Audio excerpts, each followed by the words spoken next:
அனைவருக்கும் வணக்கம்.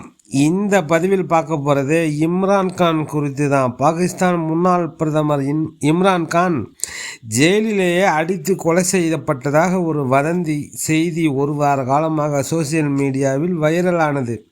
ஒரு நாட்டோட முன்னாள் பிரதமர் ஊழல் வழக்கில் சிறையில் அடைக்கப்பட்டுள்ளார். அவர் மீது இவ்வளவு அன்பா அப்படின்னு வியப்பாக தான் இருந்துச்சு. ஒரு காலத்தில் 90களில் சூப்பர் ஸ்டார்களுக்கு இணையாக கொண்டாடப்பட்டவர். உலகம் முழுவதும் அவரை திருமணம் செய்திக்க உலகம் முழுவதும் ஏகப்பட்ட மில்லியனர் கோடீஸ்வரர்கள் தங்களின் மகளை திருமணம் செய்து வைக்க போட்டி போட்டனர்.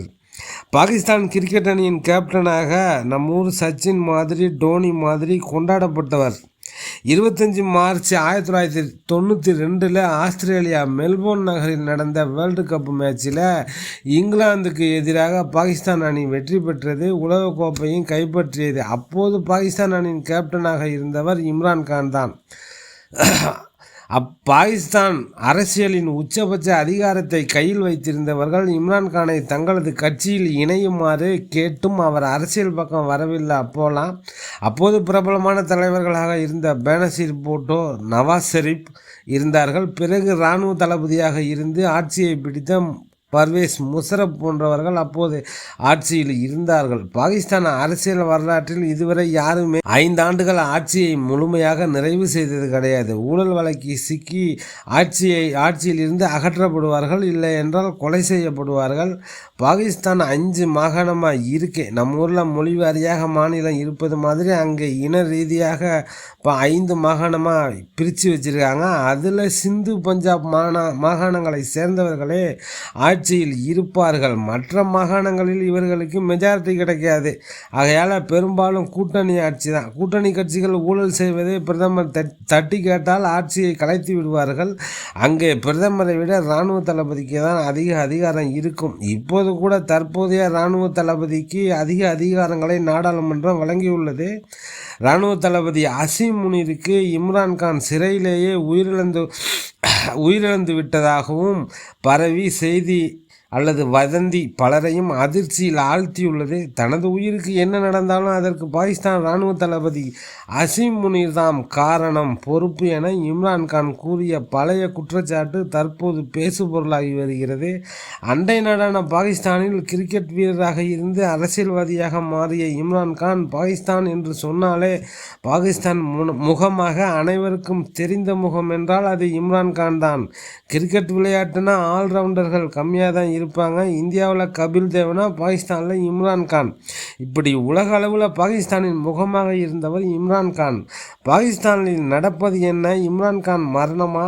அவர் எங்கே என்பதுதான் அனைவரின் கேள்வியாக உள்ளது. முன்னாள் பாகிஸ்தான் பிரதமர் இம்ரான்கான் சிறையிலேயே உயிரிழந்ததாக தகவல் பரவியதை அடுத்து அது உண்மையா என்பது குறித்து விரிவாக இந்த பதிவில் பார்ப்போம். பாகிஸ்தான் ராவல்பிண்டி நகருக்கு அருகில் இருக்கும் அடியாள சிறைக்கு வெளியே பெரும் பதற்றம் நிலவி வருகிறது. முன்னாள் பிரதமரும் பாகிஸ்தான் தெஹ்ரீக் இன்சாப் கட்சியின் தலைவருமான இம்ரான்கான் சிறையிலேயே அடித்து கொலை செய்யப்பட்டதாகவும் உயிரிழந்ததாகவும் வதந்திகள் பரவியதை தொடர்ந்து அவரது ஆதரவாளர்கள் சிறையை முற்றுகையிட்டனர். இதைத் தொடர்ந்து சிறை நிர்வாகம் இம்ரான்கான் ஆரோக்கியமான உடல் நலத்துடன் சிறையிலேயே இருப்பதாக அறிவித்திருந்தது. மேலும் இம்ரான்கான் உடல்நலம் குறித்து பரவும் தகவல்கள் வதந்திகள் அடிப்படை ஆதாரமற்றவை எனவும் அவருக்கு முழுமையான மருத்துவ சிகிச்சை அளிக்கப்பட்டு வருவதாக சிறை நிர்வாகம் தகவல் தெரிவித்துள்ளது. அடியாள சிறையிலிருந்து அவர் இம்ரான்கான் மாற்றப்பட்டதாக வெளியான செய்திகளில் எந்த உண்மையும் இல்லை. அவர் முழு ஆரோக்கியத்துடன் இருக்கிறார் என சிறை நிர்வாகம் தெரிவித்துள்ளது. பயங்கரவாதம் மற்றும் ஊழல் வழக்குகளில் குற்றம் சாட்டப்பட்ட இம்ரான்கான் கடந்த 2 ஆண்டுகளாக சிறைவாசம் அனுபவித்து வராரு. 2018 ஆண்டில் பாகிஸ்தானின் 19வது பிரதமராக இம்ரான்கான் பொறுப்பேற்றார். தொடர்ந்து 2022 ஆண்டு ஏப்ரல் மாதம் வரை அவரே பிரதமராக நீடித்தார். 2022 ஆண்டில் பாகிஸ்தான் நாடாளுமன்றத்தில் நடந்த நம்பிக்கை வாக்கெடுப்பில் தீர்மானத்தின் மீது வாக்கெடுப்பு நடத்தப்பட்டது. அதில் தோல்வியை தழுவிய பின்னர் இம்ரான்கான் ஆட்சியை இழந்தால் தற்போது இம்ரான்கான் தனிமை சிறையில் அடைக்கப்பட்டிருப்பதாகவும் இம்ரான்கானின் சகோதரிகள் அவருடைய மகன்களும் குற்றம் சாட்டுகின்றனர். சிறைக்கு வெளியே இவர்கள் முற்றுகை போராட்டத்தில் ஈடுபட்டனர். இம்ரான்கான் தலைமையிலான பாகிஸ்தான் கிரிக்கெட் அணிதான் கடந்த 1992 ICC உலகக்கோப்பையை வென்றது என்பது குறிப்பிடத்தக்கது. போராட்டங்களில் முன்னணியில் இருந்த இம்ரான்கானின் சகோதரிகள் நோரின் கான், அலிமா கான், உஸ்மா கான் ஆகியோர் நீதிமன்ற உத்தரவுகள் அனுமதித்த போதிலும் இம்ரான்கானை சந்திக்க தங்களை அனுமதிக்கவில்லை என்று குற்றம் சாட்டுகின்றனர். வாரத்துக்கு 2 முறை இம்ரான்கானை அவரது குடும்பத்தினர் சந்திக்க இஸ்லாமாபாத் உயர்நீதிமன்றம் அனுமதி அளித்திருந்தது இங்கு கவனிக்க வேண்டும். அடியாள சிறையில் சோதனை சாவடி அருகே இம்ரான்கானின் ஆதரவாளர்களுடன் இம்ரானின் சகோதரிகளும் உள்ளிருப்பு ஆர்ப்பாட்டம் நடத்தியதால் அங்கு குழப்பம் ஏற்பட்டது. உடனே ஆயிரக்கணக்கான இம்ரான்கானின் ஆதரவாளர்கள் சம்பவ இடத்துக்கு வந்து வன்முறையில் ஈடுபட்டதாக கூறப்படுகிறது. மேலும் அவர்கள் அடியாள சிறைக்குள் புகுந்து தாக்குதல் நடத்த முயன்றதாகவும் தகவல் கூறப்பட்டன. சிறை அதிகாரிகளும் காவல்துறையினரும் அலிமா கானிடமும் இம்ரான்கானுக்கு ஒரு சந்திப்புக்கு ஏற்பாடு செய்யப்படும் என்று உறுதியளித்ததை அடுத்து போராட்டம் வாபஸ் பெறப்பட்டதாக கூறப்படுகிறது. இன்றும் அல்லது அடுத்து வரும் செவ்வாய் அன்றும் இம்ரானை சந்திக்க அனுமதிக்கப்படுவார்கள் என கூறப்படுகிறது. இதனிடையே கடந்த காலங்களில் தான் சிறையில் இருந்தபோது அனுபவித்ததை விட தற்போது சிறையில் இருக்கும் இம்ரான்கான் மிக சிறப்பான வசதியை பெறுவதாக பாகிஸ்தான் பாதுகாப்பு அமைச்சர் கவாஜா ஆசிப் கூறினார். அவருக்கு வழங்கப்படும் உணவின் மெனுவை பாருங்கள், 5 நட்சத்திர ஓட்டலில் கூட இது கிடைக்காது என்றார்.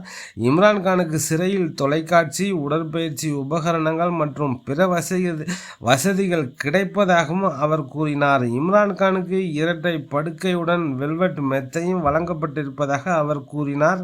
2024 பிரிட்டன் செய்தி நிறுவனமான டெலிகிராப் நிறுவனத்துக்கு இம்ரான்கான் ஒரு பேட்டி கொடுத்திருந்தார். அந்த பேட்டியில தான் அதில் அவர் பாகிஸ்தான் இராணுவ தளபதி ஃபீல்டு மார்ஷல் அசிம் முனீர் தலைமையிலான பாகிஸ்தான் இராணுவத்தை நேரடியாக குற்றம் சாட்டினார்.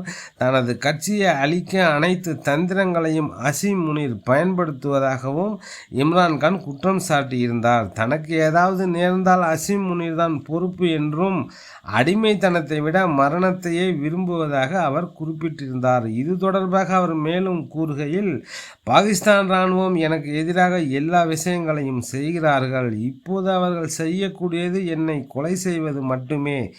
எனக்கோ என் மனைவிக்கோ ஏதாவது நடந்தால் ஜெனரல் அசிம் முனீர் தான் முழு பொறுப்பு. இதை நான் பகிரங்கமாக தெரிவித்துக் கொள்கிறேன். ஆனாலும் எனக்கு பயம் இல்லை. அடிமைத்தனத்தை விட மரணத்தையே விரும்புவேன் என அவர் தெரிவித்துள்ளார்.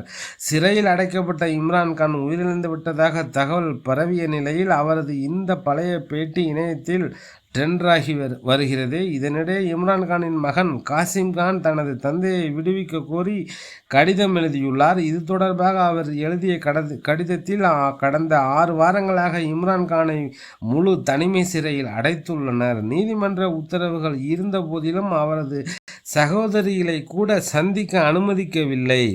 செல்போன் அழைப்புகள், மீட்டிங் என எதற்கும் அனுமதி தரவில்லை. அவரது உடல்நிலை குறித்து எந்த ஒரு செய்தியும் இல்லை. என் சகோதரனும் நானும் எந்த வகையிலும் எங்கள் தந்தையை தொடர்பு கொள்ள முடியவில்லை. எந்த ஒரு சட்டத்தையும் மதிக்காமல் இம்ரான்கானை சிறையில் அடைத்துள்ளனர். திட்டமிட்டே எனது தந்தையின் உடல்நிலை குறித்த தகவல்களை சொல்லாமல் மறைத்து வருகிறார்கள். எனது தந்தை இதுபோல் நடத்தும் பாகிஸ்தான் அரசு நிச்சயம் பதில் சொல்லியே தீர வேண்டும் என தெரிவித்துள்ளார். நீதிமன்ற உத்தரவுகளை பின்பற்றி தனிமை சிறையில் இருந்து தந்தையை வெளியே கொண்டு வர வேண்டும் என வலியுறுத்தியுள்ளார். தனது தந்தை உயிருடன் இருக்கிறார் என்பதையும் உறுதி செய்ய வேண்டும் என வலியுறுத்தியுள்ளார். சர்வதேச அமைப்புகள் இந்த விவகாரத்தில் குரல் கொடுக்க வேண்டும் என கூறியிருக்கிறார். இந்த பிரச்சனையில் இம்ரான்கானின் சகோதரி ஒருவர் பேசும்போது சொன்னது தான் வைரலாகி வருது, ஹைலைட்டாகவும் இருக்குது. அவங்க என்ன சொன்னாங்கன்னா, நாங்கள் இந்தியாவோடு இருந்து பிரிந்து வந்து இருக்கக்கூடாது, அதனால் இப்போது இந்த துயரத்தை அனுபவித்து வருகிறோம். இந்தியாவோடு பாகிஸ்தான் பிரியாமல் இருந்தால் எங்களுக்கு இந்த இந்த நிலை வந்திருக்காது, ஜனநாயகம் காப்பாற்றப்பட்டு இருக்கும் என்று கூறியுள்ளார். பொறுத்திருந்து பார்ப்போம் இம்ரான்கானின் நிலை என்ன என்பது. பரவிய வதந்தி உண்மையா அல்லது வதந்தியா என்பது இன்னும் சில தினங்களில் தெரிந்துவிடும். அவருடைய குடும்பத்தினருக்கு சந்திக்க அனுமதி கொடுத்திருக்கிறார்கள். ஓகே ஃப்ரெண்ட்ஸ், டெல்டா 7 நண்பர்களுக்கு நன்றிகள் பல.